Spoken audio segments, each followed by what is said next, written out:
معاویہ بن معاویہ اللیثی کا انتقال ہو گیا ہے۔ یعنی سرکار تبوک میں ہیں، حضرت معاویہ بن معاویہ اللیثی یا مزنی رضی اللہ عنہ کا انتقال مدینہ منورہ میں ہوا۔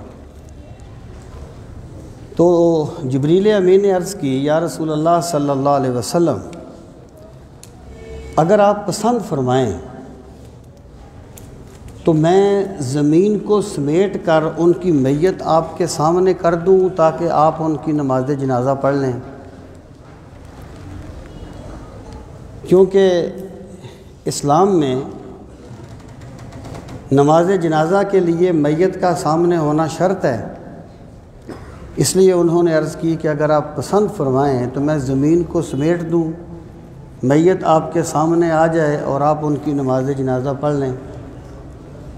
سرکار نے فرمایا بالکل ٹھیک ہے، میں اس چیز کو پسند کرتا ہوں۔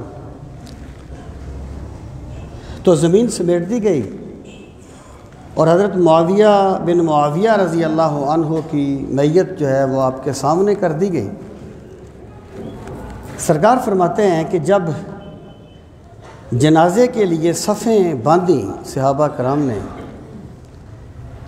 تو پہلی 2 صفیں فرشتوں کی تھیں اور ہر صف میں 70,000 فرشتے تھے۔ ان کی نماز جنازہ ادا ہوئی تو رسول کریم صلی اللہ علیہ وسلم نے پوچھا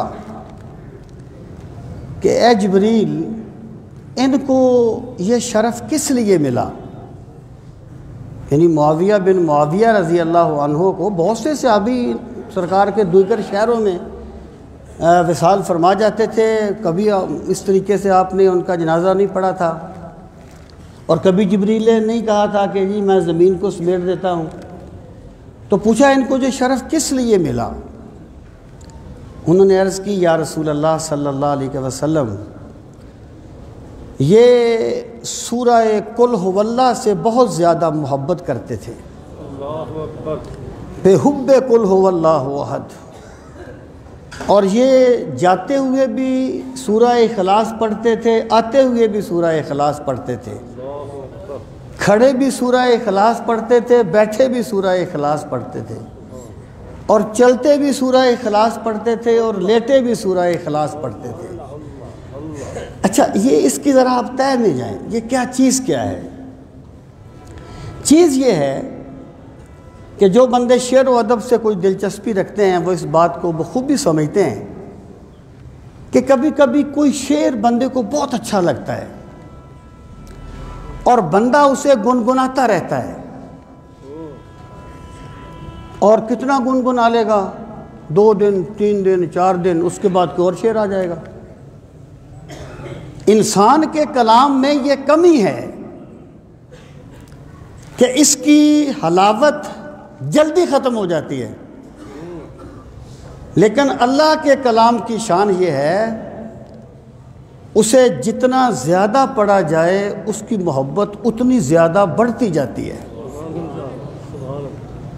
تو جیسے بات کو سمجھنے کے لیے میں یہ عرض کر رہا ہوں، جیسے بندے کو ایک شعر بہت اچھا لگ جاتا ہے، حالانکہ شعر اس سے بھی اچھے ہوتے ہوں گے۔ اقبال کو آپ لے لیں، ہر شعر کا اپنا ایک رنگ ہے۔ کسی بندے کو کوئی شعر بہت اچھا لگتا ہے، وہ اسے گنگناتا ہے۔ تو اسی طرح جب قدرت مہربان ہوتی ہے، بندے کو اللہ کے کلام کے کسی حصے سے خاص محبت ہو جاتی ہے، اور یہ میرے رب کا خاص کرم ہوتا ہے۔ اور شعر کی لذت تو بڑی فانی چیز ہے اور بڑی وقتی چیز ہے۔ جو لذتیں اللہ پاک نے اپنے کلام میں رکھی ہیں اس کو وہی سمجھتا ہے جو اللہ سے یہ مانگتا ہے۔ حضرت عثمان غنی رضی اللہ عنہ فرمایا کرتے تھے کہ لوگوں، اگر تمہیں قرآن کی حلاوت مل جائے، حلاوت کیا ہے؟ جیسے اچھا شعر پڑھتے ہوئے بندہ لذت محسوس کرتا ہے، آپ کوئی بہت اچھا شعر سنتے ہیں، آپ لذت محسوس کرتے ہیں، اس طرح قرآن کریم پڑھنے کی جو لذت ہے اسے قرآن کی حلاوت کہا جاتا ہے۔ فرماتے تھے لوگوں اگر تمہیں قرآن کی حلاوت مل جائے تو تمہارے دل کبھی قرآن کی تلاوت سے سیر نہ ہوں، تم تلاوت کرتے رہو تمہارے دل کبھی سیر نہ ہو۔ جو صحابی کہتے تھے نا کہ مجھے تیر لگا لیکن میں سورہ الکہف پڑھ رہا تھا اور مجھے اتنی لذت آ رہی تھی کہ تیر لگتے رہے لیکن میں نے نماز چھوڑنی برداشت نہیں کی۔ اس کو قرآن کی حلاوت کہا جاتا ہے۔